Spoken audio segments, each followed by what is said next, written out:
meeting to order for Senate File 2063. This is the Stop Woke Act, and what it does is says that DEI or critical race theory courses or course requirements are prohibited at the Regents universities in undergraduate general education or core curriculum. And it tasks the Board of Regents with conducting a review of all undergraduate general education requirements and core curricula by the end of 2026, and directs the universities to remove that content. And I have with me Senator Quirmbach online and Senator Pike here in person to evaluate this bill.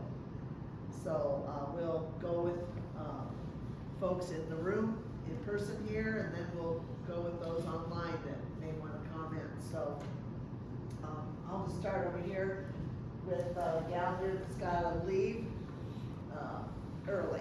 So thank you so much for allowing me to comment first and for allowing me to be here today. Margaret Buckton with the Urban Education Network and the Rural School Advocates of Iowa. Both are K-12, so you might be wondering why I'm even in this subcommittee. Both are registered against the bill for a couple of reasons.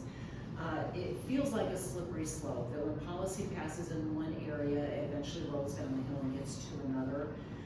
But we have so much that we depend on in the Board of Regents programs and making sure that our teachers are qualified to teach. And there are things in K-12 that require a thorough understanding of diversity and equity. And a couple of those, first of all, there are bills that are in both the House and Senate right now from the Department of Education that require those programs to have future teacher candidates in practicum, so they learn how to differentiate instruction for students with disabilities, for non-English speaking students. Our federal compliance program for the Every Student Succeeds Act requires that teachers know how to analyze student achievement data for all kinds of diversity, and that includes racial and diversity for poverty and diversity for students with disabilities and non-English speaking students. And they're required by law to have programs and interventions that handle those particular needs of those students. And then lastly, page 1, line 4, the very first standard prohibits content based on a whole list of things, genders included.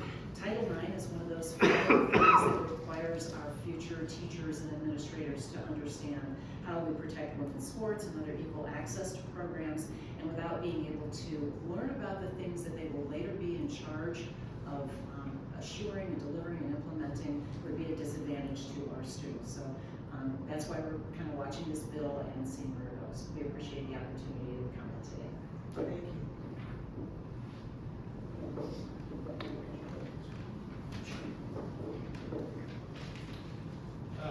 Thank you, Senators. My name is Jeff Anderson. I'm the legislative advocate for the Iowa Conference of the United Methodist Church, and we are strongly opposed to this bill. The United Methodist Church supports diversity, equity, and inclusion policies as actions of justice, seeking to honor and advance all persons and to eliminate exclusion and discrimination. Telling the truth of a nation's history is not only a moral imperative, it is necessary to avoid repeating mistakes of the past. This is true even when the truth is uncomfortable and painful. As United Methodists, we value reason, discussion, and debate, and we are concerned that prohibiting students from being exposed to challenging ideas and concepts, as this bill would do, won't result in bigger brains, but smaller minds. Communities of faith, including my own, are sometimes unfairly, but other times with justification, seen as being closed-minded and intolerant, something which is inconsistent with living out our faith, and which we are constantly remained on guard against. So by our actions and inactions, we are not doing harm. This bill would do harm to academic and intellectual freedom. Many of the topics listed in section 4 that this bill would prohibit from being discussed in our state universities are ones we routinely hear preached from our United Methodist pulpits and discussed and debated in our classes and studies. Time won't permit cataloging our opposition to the inclusion of each of the topics in the list of those that would be prohibited, but as United Methodists, the inclusion of social justice as one of the prohibited topics was particularly jarring. John Wesley, the founder of what became the Methodist movement, said, "There is no holiness apart from social holiness." Working for social justice is how we believe we are called to live out our faith. You may say, as United Methodists, DEI is part of our DNA. We would ask you not to advance this bill. Thank you.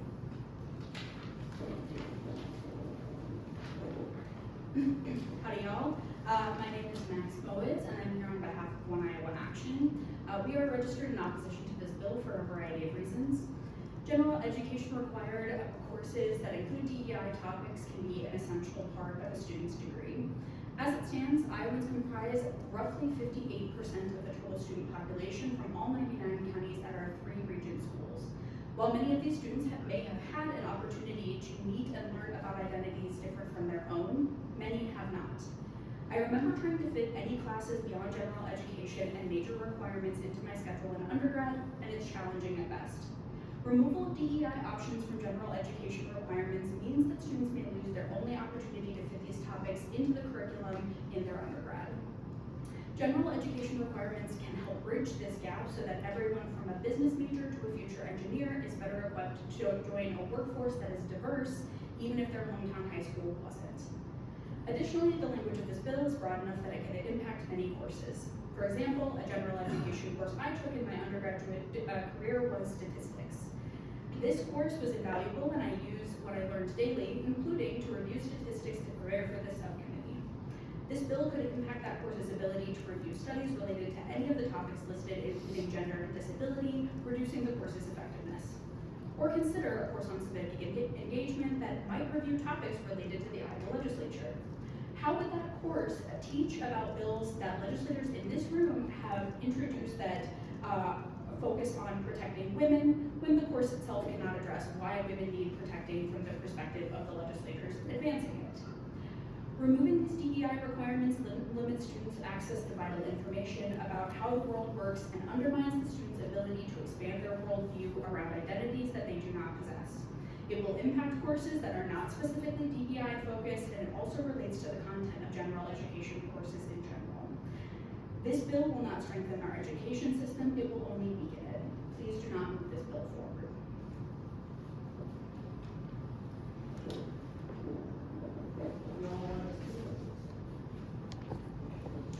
Hi, Jillian Carlson, Iowa Board of Regents. We're registered undecided on the bill. This summer and the past few years, we know DEI has been a hot topic in the legislature, and the board has been working in good faith to take this issue very seriously. In August, we did update our board policy manual to address some of this when it comes to controversial subjects in the classroom.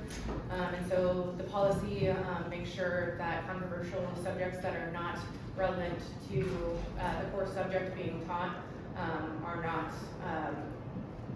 cannot be talked about.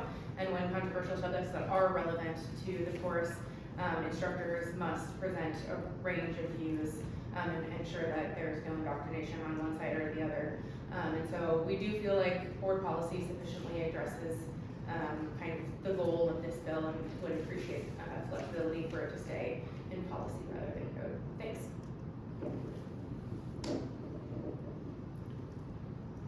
Hey everyone, Jeff Pitts, Iowa Faith and Freedom Coalition.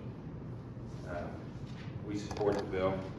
It's our position that political indoctrination has no place at taxpayer-funded institutions, and this gets us closer to that, so please move the bill. Terry Pierce from West Des Moines, and I am just want to put on record, I guess, that I am in favor of this bill and would like to see it move forward. Thank you.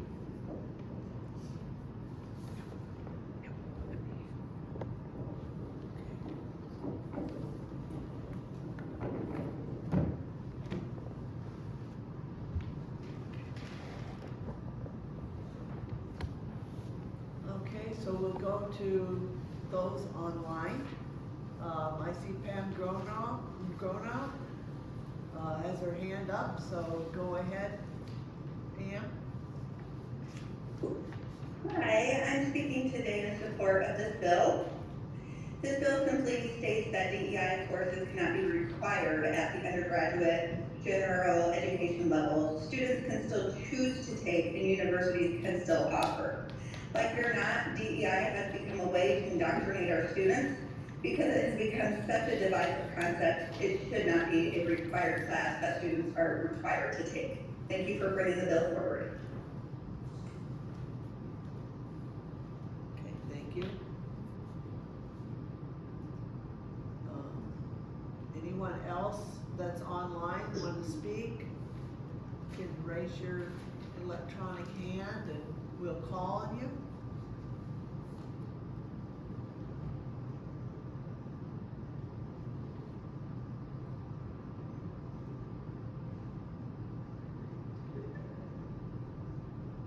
Okay, it doesn't appear that anyone wants to speak that's online. Scroll down. Yeah, make sure that It they're goes to the there. top. So, Raise the hand, it jumps to the top. Okay. Okay, well, we'll go ahead with comments from senators then. Senator Pike, Senator Quirmbach, do you all have any comments? Well, Senator Pike can go first. I do have a few. I don't have any comments. Thanks for everyone's participation in the meeting. Senator Quirmbach, you can go ahead. Yeah, following on what Ms. Carlson said, representing the Board of Regents, I did attend the meeting of the board in June and followed the subsequent discussion in later meetings, either online or watching the recordings. It was a very interesting discussion in June. A couple of the regents started off with a position that is very similar to what's advocated in this bill. But as the discussion proceeded and as they got deeper into the matters, dug into what their fundamental underlying concern was, it turned out that the word has been mentioned was indoctrination. They didn't want students to be indoctrinated. Well, I agree with that. But the answer that they eventually came to was not to prohibit topics in required or whatever courses, but rather to mandate a balanced presentation in all of the courses. Okay? The goal here, my goal as a career educator, and their goal, as they expressed in those discussions, was ultimately to get students to be able to think for themselves, including about controversial issues, so that when they left the academia, they would be well prepared to deal with the controversial issues that obviously are present in our society today, including some that are listed in the bill and in the first page. So what they did was to change their policy proposal. Rather than excluding certain topics, they mandated the balanced presentation. This is a presentation issue. If your concern is indoctrination, that's a presentation issue. It is not a content issue. And if you really want students to be able to deal with controversial content, you can't say you can't cover controversial content. All right, it's like saying you can go out and play football, but you don't have to spend any time in the weight room.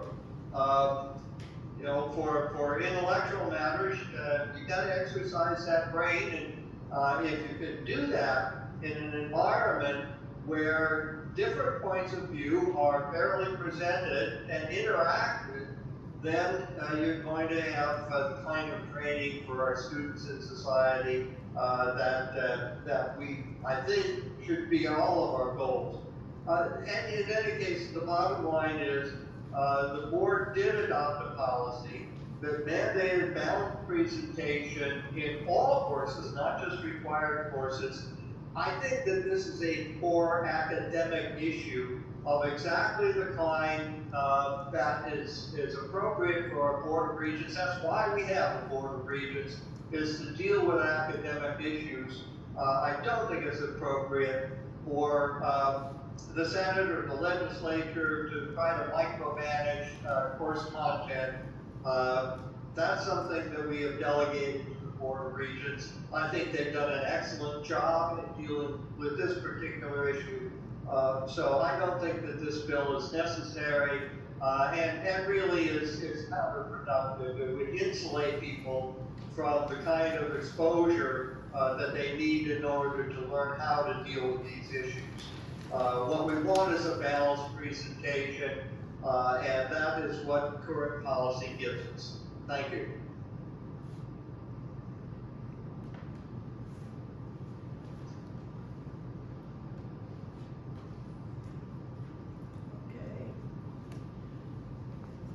Okay, so we've reached the end of the discussion part.